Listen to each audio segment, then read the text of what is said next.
pas très à l'aise avec l'ordinateur et puis les Internet, les mails. Moi, j'avais besoin de réorganiser tout mon ordinateur parce que je ne classais pas les dossiers. Voilà. Donc, c'est pour cette raison que j'ai fait la démarche de faire une formation. Comme moi, je ne maîtrisais pas du tout, ni dans ma profession auparavant, donc j'ai dit pourquoi pas. Et puis en plus, aujourd'hui, c'est d'une utilité incontestable. Donc voilà, j'ai fait la démarche. Je suis permis complet là. Là. C'est pas évident, non. Aujourd'hui, près de 140 000 foyers bénéficient de la fibre. On a atteint nos objectifs. Maintenant, il faut veiller à ce que cette fibre soit un véritable outil de développement économique et qu'il n'y ait pas de fracture entre nos citoyens. C'est l'objectif du recrutement d'une dizaine d'agents numériques. Notre ambition, veiller à ce que nos seniors soient en capacité de réaliser les opérations du quotidien avec leur téléphone portable et éviter notamment certaines arnaques.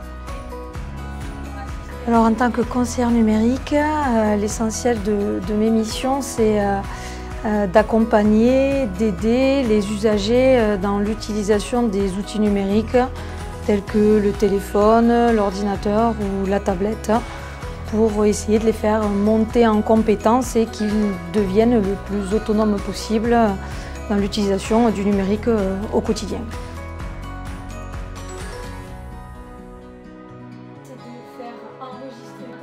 Sur la Cône, nous avons créé un relais de service au public en mars 2008. J'étais seule à l'époque pour le faire fonctionner et c'est à ce moment-là que nous nous sommes tournés vers le département pour travailler avec Déborah, notre conseiller numérique, qui nous apporte énormément. Alors pourquoi énormément? Parce qu'avec la dématérialisation, c'est très compliqué pour les gens. Tout le monde ne sait pas faire. Et nous, ici, on avait essayé avec mon ancienne collègue de monter des ateliers. Mais on a très bien vu qu'on n'était pas des professionnels et que bon, c'était compliqué. Donc quand on a eu la possibilité d'adhérer au département avec ce conseiller numérique, on a plongé à fond. Et on espère que ça va continuer, on ne veut surtout pas la perdre. Depuis 2022, les conseillers numériques ont accompagné plus de 8000 personnes.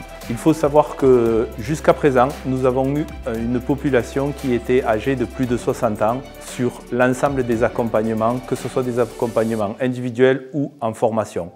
Aujourd'hui, nous allons diriger nos efforts vers les jeunes, vers les parents d'adolescents, de façon à pouvoir les accompagner sur les usages numériques, la cybercriminalité, les fake news, sur les dangers de l'usage numérique excessif. Mais pas que des dangers, c'est aussi tous les bienfaits du numérique. Exemple, une intelligence artificielle, comment elle peut être utilisée de façon positive. Les conseillers numériques ont pour objectif aussi de pouvoir accompagner les aidants numériques. Les aidants numériques sont les personnes au plus près de la population. Ça peut être une secrétaire de mairie, ça peut être un membre d'un club de sport, de personnes âgées, peu importe. C'est de pouvoir accompagner le plus grand nombre de Tarnaises et de Tarnais sur les usages numériques.